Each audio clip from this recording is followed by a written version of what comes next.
Hello friends, तो आज हमारा टॉपिक है प्रीवियस ईयर के क्वेश्चंस जो कि SN1 और SN2 मैकेनिज्म में से पूछे गए हैं। नीट और बाकी कॉम्पिटिटिव एग्जाम्स के क्वेश्चंस हम डिस्कस करेंगे। तो अगर आपने पीछे वाली वीडियो जिसमें मैंने एक्सप्लेन किया है SN1 और SN2 मैकेनिज्म, अगर आपने वो नहीं देखी है तो जाके देख लें, ताकि आप ये वाले क्वेश्चन बड़े आराम से अटेम्प्ट कर पाएं। उसका लिंक मैं डिस्क्रिप्शन में दे दूंगी। तो पहले हम स्टार्ट करते हैं हमारा टॉपिक। तो पहला क्वेश्चन है, हमने वो वाला कंपाउंड बताना है जो कि SN1 रिएक्शन जिसमें फास्ट टेस्ट होगी। हमने पिछली वीडियो में समझा था कि SN1 reaction to step mechanism है। ठीक है, मतलब फर्स्ट स्टेप में क्या बनता है, हमारा कार्बोकेटाइन बनता है। तो अगर वो कार्बोकेटाइन हमारा ज्यादा स्टेबल होएगा तो हमारी रिएक्शन फॉरवर्ड होगी और उसका रेट फास्ट होएगा। ठीक है, तो हमने इन चारों ऑप्शंस में देखना है किसमें स्टेबल कार्बोकेटाइन बनेगा, जब हमारा ये हैलोजन निकल जाएगा। ठीक है, तो इस केस में कौन सा कार्बोकेटाइन बनेगा हमारा, ये वाला। और इधर कौन सा बनेगा, ऐसे। ठीक है, हमने सिर्फ देखना है कि कौन सा कार्बोकेटाइन हमारा ज्यादा स्टेबल होएगा। ठीक है, तो चारों के हमने कार्बोकेटाइन बना के देख लिए। ठीक है, तो ये पहला वाला कौन सा है हमारा, सेकेंडरी कार्बोकेटाइन। ठीक है, और ये कौन सा है, ये भी सेकेंडरी कार्बोकेटाइन है। ठीक है, क्योंकि ये दो कार्बन के ऊपर अटैच्ड है, लेकिन इसमें जो हमारा कार्बोकेटाइन है वो sp2 हाइब्रिडाइज्ड एटम के ऊपर है, क्योंकि ये जो कार्बन है ये sp2 है, क्योंकि इधर डबल बॉन्ड है। ठीक है, तो ये मैं आपको बताऊंगी इसका कॉन्सेप्ट क्या है। तो ये कौन सा कार्बोकेटाइन है, ये भी हमारा सेकेंडरी है। और ये कौन सा है, ठीक है, ये जो कार्बन है ये एक कार्बन को अटैच है, तो ये प्राइमरी है। ठीक है, हमें पता है कि जो टर्शरी कार्बोकेटाइन होता है वो ज्यादा स्टेबल होता है as compare to secondary and then primary. ठीक है, तो ये तीनों सेकेंडरी हैं। अब हमने तीनों को कंपेयर करना है, क्योंकि ये तो हो ही नहीं सकता, क्योंकि ये तो प्राइमरी कार्बोकेटाइन है और ये नहीं स्टेबल होता। ठीक है, तो अगर हम डिस्कस करें इन तीनों में से, ठीक है, हमने देखना है कौन सा कार्बोकेटाइन ज्यादा स्टेबलाइज है। ये वाला जो कार्बोकेटाइन है इसमें sp2 हाइब्रिडाइज्ड एटम के ऊपर पॉजिटिव चार्ज है। ठीक है, मतलब ये सबसे ज्यादा अनस्टेबल होगा। अगर हमारा positive charge sp2 hybridised carbon atom के ऊपर होता है तो हमेशा याद रखना है कि ये सबसे ज्यादा अनस्टेबल होगा। ठीक है, क्यों, क्योंकि इसमें जो क्या है हमारा एस करेक्टर ज्यादा है sp2 हाइब्रिडाइज्ड में, मतलब इसकी जो इलेक्ट्रोनेगेटिविटी है वो ज्यादा है एज कंपेयर टू sp3। अगर कार्बन एटम के ऊपर पॉजिटिव चार्ज हो तो ये ज्यादा इलेक्ट्रोनेगेटिव कार्बन एटम होने के कारण ये जो पॉजिटिव चार्ज है इसको स्टेबलाइज नहीं कर पाएगा। ठीक है, मोटा मोटा आपने ये समझना है कि अगर हमारा positive charge sp2 hybridised carbon atom के ऊपर है तो वो हाईली अनस्टेबल है। तो ये प्राइमरी के कारण निकल गया, ये सेकेंडरी sp2 हाइब्रिडाइज्ड है के ऊपर पॉजिटिव चार्ज है तो ये भी निकल गया। अब अगर हम इन दोनों को कंपेयर करें, हमने देखना है कि पॉजिटिव चार्ज कहां पे ज्यादा स्टेबलाइज होगा। स्टेबलाइज कैसे हो सकता है, या तो उधर कोई रेजोनेटिंग स्ट्रक्चर्स बन जाए। ठीक है, तो अगर हम इसको बात करें तो इधर क्या है, इस पॉजिटिव चार्ज को न्यूट्रलाइज करने के लिए डबल बॉन्ड इधर मूव कर जाएगा, इधर पॉजिटिव चार्ज आ जाएगा, फिर सेकंड रेजोनेटिंग स्ट्रक्चर ऐसे बन जाएगा। मतलब इस कार्बन एटम, ये वाला जो हमारा थर्ड नंबर वाला कंपाउंड है, इसमें जो पॉजिटिव चार्ज बना है ये स्टेबलाइज हो जाता है due to the resonating structure, due to which इसकी रेट फास्टेस्ट होगी, क्योंकि ये वाला जो कार्बोकेटाइन बनेगा हमारा वो ज्यादा स्टेबल होगा। क्लियर, तो ये तो प्राइमरी है, ये निकल गया। ये carbon atom positive charge sp2 hybridized के ऊपर है विच इज हाईली अनस्टेबल। ये जब भी ऐसा कुछ आएगा ना, पॉजिटिव चार्ज sp2 पे आएगा तो उसको पहले ही वो समझ लेना कि वो हाईली अनस्टेबल है। उसके बाद ये जो है ये सेकेंडरी है, लेकिन इन दोनों को अगर हम कंपेयर करें तो इसका पॉजिटिव चार्ज इतना ज्यादा स्टेबलाइज नहीं होगा as compare to this. So the option is 3। Clear, तो पहला क्वेश्चन हो गया हमारा, बहुत सिंपल था। हमने सिर्फ ये याद रखना है कि SN1 मैकेनिज्म प्रोसीड कैसे करता है, उधर बनता क्या है, कार्बोकेटाइन बनता है या कोई ट्रांजिशन स्टेट आती है या कोई भी क्या सॉल्वेंट का इफेक्ट है। वो अगर आपको सारी चीजें समझ में आई हुई हैं पिछले लेक्चर के तो ये वाले क्वेश्चन आराम से अटेम्प्ट होंगे। बल्कि यही नहीं, अगर आपको कोई भी क्वेश्चन SN1 और SN2 का पूछा जाएगा कॉम्पिटिटिव एग्जाम में तो 101% आपका सही होएगा, अगर आपने वो वाला लेक्चर अच्छे से सुना है। अभी सेकंड क्या है question, which of the following will not undergo SN1 reaction. ठीक है, विल नॉट अंडरगो। ठीक है, इसका मतलब कि जो SN1 में हमें पता है कार्बोकेटाइन बनते हैं। ठीक है, तो कौन नहीं जाएगा SN1 रिएक्शन में, जिसका कार्बोकेटाइन अनस्टेबल होएगा। ठीक है, इधर हमने अनस्टेबल देखना है, इधर हमने स्टेबल देखा था। ठीक है, तो अगर हम मोटा मोटा देखें तो इधर कौन सा कार्बोकेटाइन बनेगा, CH2 पॉजिटिव। ठीक है, सिमिलरली इधर कौन सा बनेगा, ये जो क्लोरीन निकल जाएगा तो टर्शरी, ठीक है, ये स्टेबल है। लेकिन अगर इधर कौन सा बनेगा, ठीक है, ये वाला। उसके बाद इधर कौन सा बनेगा हमारा कार्बोकेटाइन, इधर आएगा हमारा CH2 के ऊपर पॉजिटिव चार्ज। तो अब हमने देखना है कि कौन सा नहीं जाएगा, विच विल नॉट अंडरगो, ठीक है। इसमें हमने देखना है कौन सा नहीं स्टेबल होएगा, ठीक है। तो हमने देखना है कौन सा नहीं स्टेबल होगा। इसका जो पॉजिटिव चार्ज है, रेजोनेटिंग स्ट्रक्चर इधर भी पॉसिबल है क्योंकि इधर पॉजिटिव चार्ज आएगा, मतलब इसमें भी रेजोनेटिंग स्ट्रक्चर्स बन जाती हैं, मतलब ये तो जाएगा क्योंकि इसका पॉजिटिव चार्ज स्टेबलाइज हो रहा है। सिमिलरली ये कौन सा है हमारा टर्शियरी कार्बोकेटाइन, ये तो हमें पता है कि टर्शियरी कार्बोकेटाइन्स आर मोस्ट स्टेबल, तो ये भी जाएगा, ठीक है। और ये जो कार्बन के ऊपर पॉजिटिव चार्ज है, ये सेम ऐसा वाला केस बन रहा है हमारा, ठीक है। तो उधर भी ये जो रेजोनेटिंग स्ट्रक्चर पॉसिबल होंगे, ठीक है, इधर पॉजिटिव, तो ये भी जाएगा। तो अब इसको देखते हैं, ठीक है, क्या इसका पॉजिटिव चार्ज न्यूट्रलाइज हो रहा है। वैसे तो ये कौन सा कार्बोकेटाइन है हमारा, ए कार्बन के ऊपर अटैच है, ये प्राइमरी है, ठीक है। एंड मोर ओवर अगर इधर पॉजिटिव चार्ज होता तो वो ऐसे जैसे रेजोनेटिंग स्ट्रक्चर बन जाती है, लेकिन ये पॉजिटिव चार्ज ये वाले कार्बन एटम के ऊपर है, तो ये नहीं हो पाएगा न्यूट्रलाइज ड्यू टू रेजोनेंस, ठीक है। और मोर ओवर ये प्राइमरी कार्बोकेटाइन है, तो हमें सीधा ही पता है कि ये प्राइमरी की वो कम स्टेबल होता है, ठीक है। तो इस कारण the option is 3, so third option will not undergo SN1 reaction, clear? So this is done। तो पहला और दूसरा क्वेश्चन किसके ऊपर डिपेंड था, हमारा कार्बोकेटाइन, ठीक है। तो इसलिए इसका मैकेनिज्म बहुत इंपॉर्टेंट है, इसमें से बहुत क्वेश्चंस पूछे जाते हैं। अभी जो हमारा थर्ड क्वेश्चन है उसमें क्या कह रहे हैं, in an SN1 reaction on chiral centre there is, ठीक है, क्या होता है, ठीक है। हमें पता है जो हमारा कायरल सेंटर क्या होता है, जिसमें तीनों ग्रुप्स डिफरेंट लगे हुए हैं, ठीक है। कहते हैं उसमें क्या होएगा, मतलब रेसमाइजेशन होएगी 100%, रिटेंशन होएगी या इन्वर्जन होएगी, ठीक है। हमें इतना पता है कि जो हमारा sp2 हाइब्रिडाइज्ड कार्बन एटम था उसकी ज्योमेट्री क्या थी, ट्राइगोनल प्लेनर, और इधर अनहाइब्रिडाइज्ड p ऑर्बिटल पड़ा हुआ था, इधर डिफरेंट डिफरेंट ग्रुप लगे हुए हैं तीनों, ठीक है, XYZ कुछ भी लगा लो, ठीक है। तो वो पूछ रहा है कि उसकी जो कॉन्फ़िगरेशन होएगी, जो उसके प्रोडक्ट, उसमें रेसमाइजेशन होएगी, रिटेंशन होएगी या इन्वर्जन होएगी, या फिर पार्शियल रेसमाइजेशन होएगी, ठीक है। इसको ध्यान से समझना है। मैंने आपको बताया तो या तो OH ग्रुप ऊपर से भी अटैक कर सकता है, OH ग्रुप नीचे से भी अटैक कर सकता है, ठीक है। ये मैंने आपको बताया था पिछली क्लास में, क्योंकि इसके लिए इन्वायरमेंट सेम है, ठीक है, ऊपर से भी नीचे से भी इसको तीनों ग्रुप सेम अपीयर हो रहे हैं, इसका एटमॉस्फेयर सेम है। लेकिन अगर हम इसको ध्यान से देखें तो क्या होता है कि जब हमारा ये वाली बनता है ट्रायंगुलर प्लेनर, तो उसके ना विसिनिटी में, विसिनिटी कहने का मतलब कि उसके नजदीक जो हमारा हलाइड ग्रुप है ना, वो पास में रहता है, ठीक है। मतलब वो कुछ उसकी ये कार्बोकेटाइन की और जो लिविंग ग्रुप है हमारा जो हलाइड है, उसमें कुछ इंटर आयनिक इंटरेक्शंस रहती ही रहती हैं, ठीक है। मतलब कुछ टाइम तक ये इंटरेक्शंस रहती हैं। तो उस कारण क्या होता है कि जो हमारा इनकमिंग न्यूक्लियोफाइल है वो क्या करता है, उसको स्टेरिक हिंड्रेंस, कुछ अमाउंट ऑफ स्टेरिक हिंड्रेंस कुछ टाइम तक अपीयर होती हैं। तो इस कारण वो क्या करता है, वो अटैक करना शुरू करता है बैक साइड से। तो बैक साइड वाले प्रोडक्ट जो होते हैं वो ज्यादा बनते हैं, मतलब इन्वर्जन थोड़ी ज्यादा होती है। हम ऐसा कह सकते हैं कि जो 55% है वो इन्वर्टेड प्रोडक्ट बनते हैं, उसमें इन्वर्जन होती है, और जो हमारा 45% है उसमें रिटेंशन होती है, ठीक है। क्योंकि जितनी देर तक इधर कोई भी हेलाइडाइन रहेगा इसकी विसिनिटी में, तो इधर कार्बोकेटाइन और हेलाइडाइन में कुछ कुछ इंटरेक्शंस रहेंगी, ठीक है, इंटरआयनिक इंटरेक्शंस होएंगी, ड्यू टू विच कि जो हमारा OH नेगेटिव ग्रुप है वो इस सेम साइड पे अटैक करना थोड़ा कम प्रेफर करेगा जितना देर तक क्लोराइड आयन इसकी विसिनिटी में रहेगा।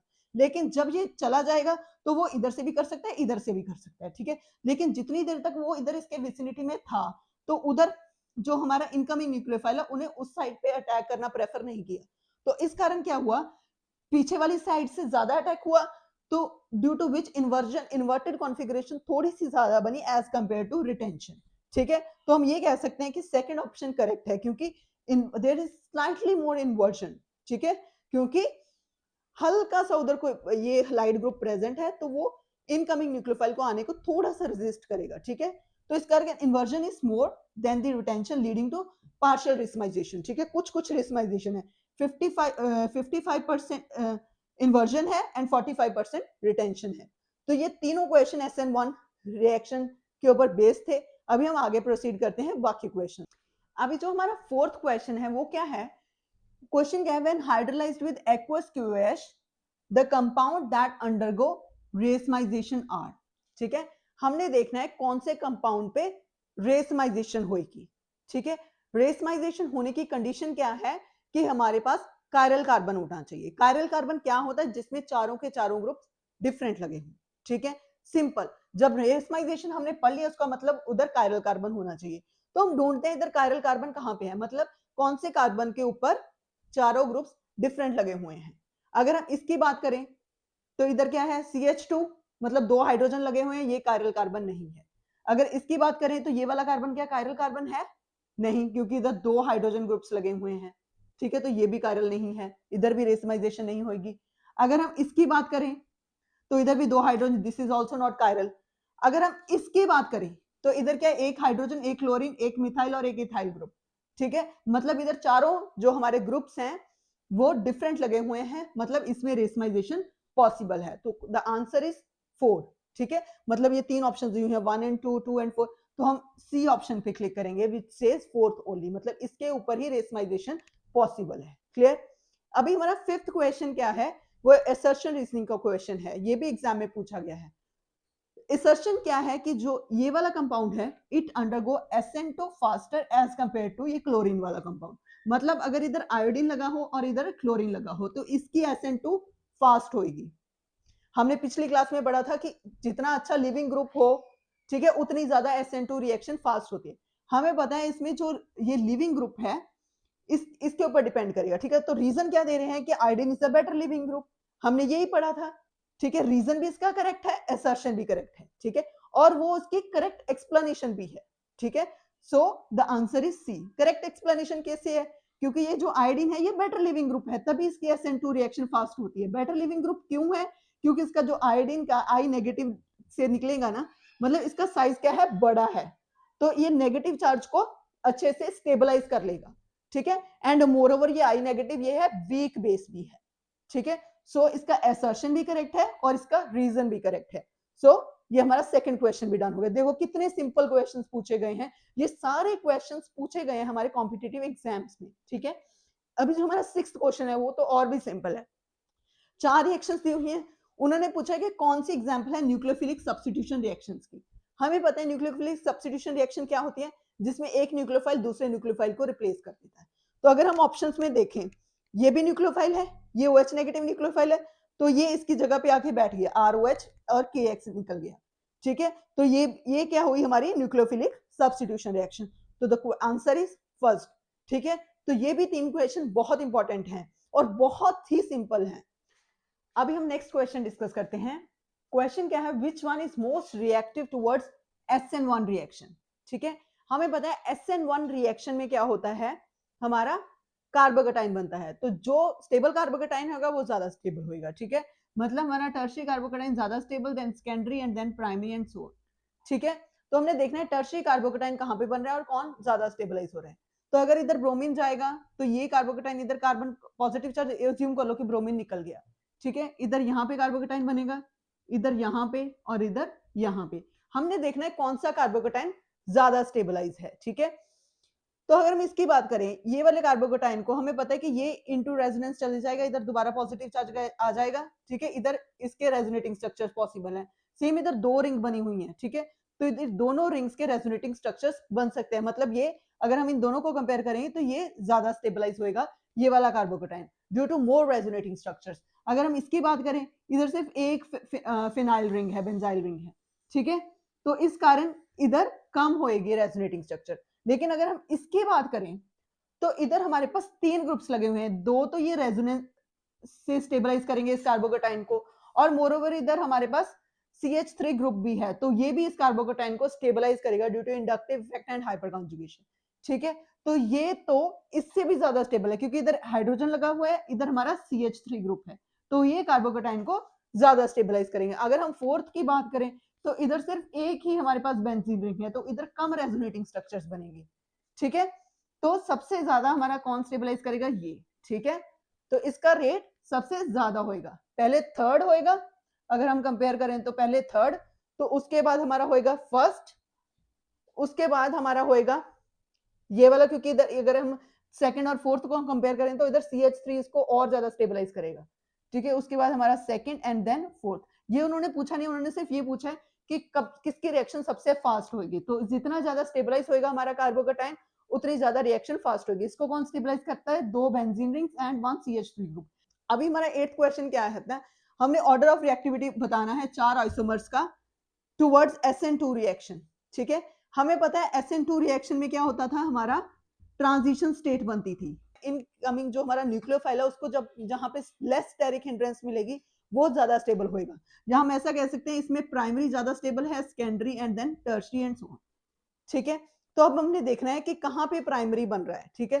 हमने सिर्फ स्टेरिक हिंड्रेंस के हिसाब से देखना है, ठीक है। तो स्टेरिक हिंड्रेंस में सबसे ज्यादा स्टेरिक हिंड्रेंस फोर्थ पे होगी, तो उसका रेट सबसे कम होगा, तो ये चला गया, ठीक है। अगर हम इसकी बात करें, इनकी बात करें, ठीक है, तो वैसे देख लो इधर भी क्या है, हमारे पास सेकेंडरी है, ठीक है, कार्बन, इधर प्राइमरी कार्बन है, तो इधर भी हमारे पास क्या है, प्राइमरी कार्बन, ठीक है। तो इसका रेट दूसरे नंबर पे आएगा, ठीक है, क्योंकि इधर क्या है, इधर ज्यादा स्टेरिक हिंड्रेंस है, ये वाला ग्रुप भी स्टेरिक हिंड्रेंस प्रोवाइड कर रहा है और CH3 भी स्टेरिक हिंड्रेंस प्रोवाइड कर रहा है। तो जो इनकमिंग न्यूक्लियोफाइल होगा उसको रेजिस्टेंस प्रोवाइड होगी, ठीक है। इधर 3 ग्रुप्स लगे हुए हैं, इधर 2 ग्रुप्स लगे हुए हैं, ठीक है, for providing the steric hindrance. अगर इसकी और इसकी बात करें हम दोनों की, ठीक है, इधर भी प्राइमरी है, इधर भी प्राइमरी, मतलब इधर हमारे पास एक ग्रुप लगा हुआ है स्टेरिक हिंड्रेंस के लिए, इधर भी एक ग्रुप लगा हुआ है, लेकिन इधर जो है, इधर ब्रांचिंग है, तो ब्रांचिंग के कारण स्टेरिक हिंड्रेंस थोड़ी ज्यादा होगी एज कंपेयर टू वन, क्योंकि इधर सिर्फ एक लॉन्ग चेन लगी हुई है, ठीक है। इधर स्टेरिक हिंड्रेंस ज्यादा होगी ड्यू टू ब्रांचिंग, ठीक है। तो उसके बाद हमारा आ गया थर्ड एंड देन फर्स्ट, मतलब फर्स्ट वाले केस में सबसे फास्ट रिएक्शन होगी। तो ऑप्शन कौन सी आएगी, first, second, third and fourth, third option, ठीक है। तो हमने देखना है कि कहां पे हमें स्टेरिक हिंड्रेंस ज्यादा मिल रही है। अगर ज्यादा मिल रही है तो उधर रेट क्या होगा, स्लो, ठीक है, उसको हमने लास्ट में लिख लेना, ठीक है। जहां पे कम स्टेरिक हिंड्रेंस होगी वो आएगी फर्स्ट पोजीशन पे, ठीक है। तो ये हमारे 2 क्वेश्चन और भी हो। अभी हम नेक्स्ट क्वेश्चन डिस्कस करते हैं। क्वेश्चन 9th क्या है, इन SN2 reaction of the type, ये SN2 रिएक्शन दी हुई है, उन्होंने बोला है which one of the following has the highest relative rate, ठीक है, मतलब कौन से अल्काइल हैलाइड का हाईएस्ट रिएक्टिव रेट होगा, ठीक है। हमें पता है SN2 रिएक्शन में ट्रांजिशन स्टेट बनती है, ठीक है, जहां पे लेस क्राउडेड ट्रांजिशन स्टेट होगी वो ज्यादा स्टेबल होगा, ठीक है। तो इधर हमारे पास प्राइमरी है, ठीक है, अल्काइल हैलाइड, तो इधर हमारे पास सेकेंडरी है, ठीक है, और ये भी हमारे पास प्राइमरी है, ठीक है, क्योंकि एक कार्बन को अटैच्ड है, ठीक है, ये भी हमारे पास प्राइमरी है। तो ये तो सेकेंडरी पहले ही निकल गया क्योंकि इधर 2 हमारे पास मिथाइल ग्रुप्स लगे हैं, तो इसका रेट तो फास्ट होने से रहा, ठीक है। अब हमने वो वाला प्राइमरी देखना है जहां पे सबसे कम स्टेरिक हिंड्रेंस है, ठीक है। तो इधर भी स्टेरिक हिंड्रेंस है क्योंकि इधर ब्रांचिंग है, ये बड़ा वाला ग्रुप लगा हुआ है, ठीक है, तो ये भी नहीं होगा। अगर हम फोर्थ और फर्स्ट को कंपेयर करें तो इधर हमारे पास क्या है, प्रोपाइल है, इधर हमारे पास इथाइल है, इधर 2 कार्बन है, इधर 3 कार्बन है, तो इधर क्या 2 कार्बन के कारण ये स्टेबल ट्रांजिशन स्टेट बनेगी, ठीक है, क्योंकि इधर थोड़ी सी कम स्टेरिक हिंड्रेंस होगी एज कंपेयर टू ये 3 वाले कार्बन, ठीक है। तो इसका आंसर होगा आंसर नंबर 4। क्लियर। अभी हमारा जो 10th क्वेश्चन है, हमने बताना है कौन सी स्टेटमेंट इनकरेक्ट है रिगार्डिंग कायरलिटी, ठीक है, जो गलत स्टेटमेंट है। अगर हम पहले की बात करें, वो बोल रहे हैं a racemic mixture shows 0 optical rotation, ठीक है। तो हमने जब आइसोमरिज्म वाला जो हमारी वीडियो थी, हमने उसमें देखा था कि जो रेसमिक मिक्सचर होता है उसकी 0 ऑप्टिकल रोटेशन होती है। क्यों? क्योंकि उनमें जो 2 इनएंशियर मोड्स होते हैं उनकी इक्वल क्वांटिटी होती है, ठीक है। अगर एक लेफ्ट को रोटेट करेगा तो दूसरा राइट को रोटेट करेगा, ठीक है। कौन किसको रोटेट करेगा, प्लेन पोलराइज्ड लाइट को, ठीक है। अगर प्लेन पोलराइज्ड लाइट को एक लेफ्ट को रोटेट करा दूसरा राइट को रोटेट करे तो ओवरऑल जो उसकी ऑप्टिकल रोटेशन होती है वो 0 होती है, मतलब ये स्टेटमेंट करेक्ट है, ठीक है। अब सेकंड स्टेटमेंट क्या है, SN1 reaction yields 1:1 mixture of both enantiomers, ठीक है। हमें पता है SN1 जो हमारी रिएक्शन होती है उसमें हमारे पास ट्रायंगल प्लेनर ज्योमेट्री बनती है, तो जो इनकमिंग न्यूक्लियोफाइल है उसको सेम अपीयर होता है एटमॉस्फेयर, तो वो ऊपर से भी अटैक कर सकता है, नीचे से भी अटैक कर सकता है। लेकिन हमने एक क्वेश्चन ऐसा भी किया था जिसमें हमने बोला था कि उधर पार्शियल रेसमाइजेशन होती है, ठीक है, मतलब उसमें 55% इन्वर्जन होती है, ठीक है, और 45% रिटेंशन होती है। मतलब वैसे हम अगर इसको देखें तो ये अप्रोक्सीमेटली 1:1 ही है, ठीक है।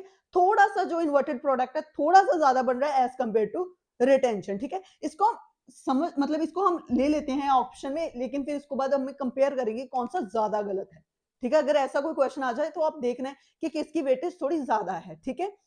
अब थर्ड क्या करते हैं, वो क्वेश्चन क्या है, मतलब स्टेटमेंट क्या है, the product obtained by SN2 reaction having chirality at the reactive site shows inversion of configuration. वो बोल रहे हैं कि जो SN2 रिएक्शन है वहां पे इन्वर्जन होती है अगर वहां पे कायरल कार्बन हो तो, ठीक है। हमें पता है SN2 में क्या होता है, लीविंग ग्रुप लीव करता है और न्यूक्लियोफाइल ऑपोजिट साइड से अटैक करता है। मतलब अगर वहां पे इन्वर्जन होती कॉन्फ़िगरेशन की, ठीक है। मतलब अगर हमारे पास इधर हमारा X लगा हुआ है, ठीक है, तो जो OH है वो ऑपोजिट साइड से अटैक करता है, ठीक है, क्योंकि इधर ट्रांजिशन स्टेट बनती है। पीछे वाली वीडियो में हमने इसको अच्छे से एक्सप्लेन किया है इसके मैकेनिज्म को, ठीक है। तो हमें पता चल गया कि जो SN2 है उसमें इन्वर्जन होती है, तो ये भी करेक्ट है, ठीक है। ये जीरो ऑप्टिकल रोटेशन, ये भी करेक्ट। 1:1 मिक्सचर हम इसको कंसीडर करेंगे बाद में। फिर उसके बाद हमारे आगे थर्ड, उसमें बोला SN2, ये भी बिल्कुल सही, इन्वर्टेड कॉन्फ़िगरेशंस बनती है। अभी फोर्थ क्या बोल रहे हैं, the enantiomers are superimposable mirror image of each other. ये बिल्कुल गलत स्टेटमेंट है, ठीक है। मतलब ऑप्शन हमारा फोर्थ 100% ये गलत है। क्यों?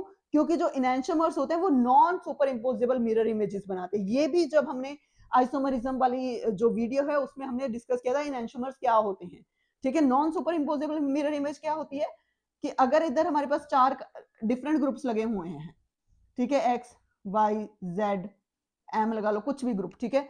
अगर हम इसकी मिरर इमेज बनाएं तो वो क्या बनेगी, इधर Y, ठीक है, Z, M एंड X, ठीक है। ये कोई भी डिफरेंट ग्रुप्स ले, नॉन सुपर, ये इनैंशियोमर्स होते हैं, ये नॉन सुपर इम्पोजेबल होते हैं। नॉन सुपर इम्पोजेबल का मतलब क्या कि अगर मैं इस ग्रुप को इसके ऊपर रखने की कोशिश करूं तो वो सेम नहीं होंगे, ठीक है। मतलब ये मिरर इमेजेस तो हैं, ठीक है, लेकिन ये नॉन सुपर इम्पोजेबल है। नॉन सुपर इम्पोजेबल का मतलब अगर मैं इसको ऐसे उठा के ऐसे इसके ऊपर रखूं तो वो सेम नहीं होंगे, ठीक है। तो ये जो हमारा फोर्थ है, इनैंशियोमर्स मिरर इमेजेस तो होती हैं लेकिन वो सुपर इम्पोजेबल नहीं होती, वो नॉन सुपर इम्पोजेबल होती है। तो ऑप्शन जो सबसे गलत स्टेटमेंट है वो फोर्थ है, क्योंकि अगर हम सेकंड और फोर्थ को कंपेयर करें तो जो सेकंड है वो फिर भी, क्योंकि 55 रेशियो अगर आप 45 लो तो वो नियरली 1:1 ही आती है, ठीक है। तो answer is fourth which is ये सबसे इनकरेक्ट स्टेटमेंट है। क्लियर? तो ये इसकी वीडियो में हमने बहुत इंपॉर्टेंट क्वेश्चंस डिस्कस किए थे SN1 और SN2 रिएक्शन मैकेनिज्म के बेसिस पे। और ये क्वेश्चंस अगर आपको समझ में आ गए तो आप कोई भी क्वेश्चन अगर इस टॉपिक में से आएगा तो आप 110% उसको अटेम्प्ट कर पाओगे। तो अगर आपको ये वाली वीडियो समझ में आ गई तो दोबारा से आप वो वाली वीडियो भी देखें SN1 और SN2 से, उसको उसमें आपके और भी कॉन्सेप्ट्स क्लियर हो जाएंगे। तो अगर आपको ये वीडियो अच्छी लगी हो तो इसको लाइक करें, शेयर करें और कमेंट करें एंड सब्सक्राइब करें चैनल को, क्योंकि हम ऐसे और क्वेश्चंस डिस्कस करेंगे हर एक टॉपिक के जो हमारे प्रीवियस ईयर्स में पूछे गए हैं। Thank you so much.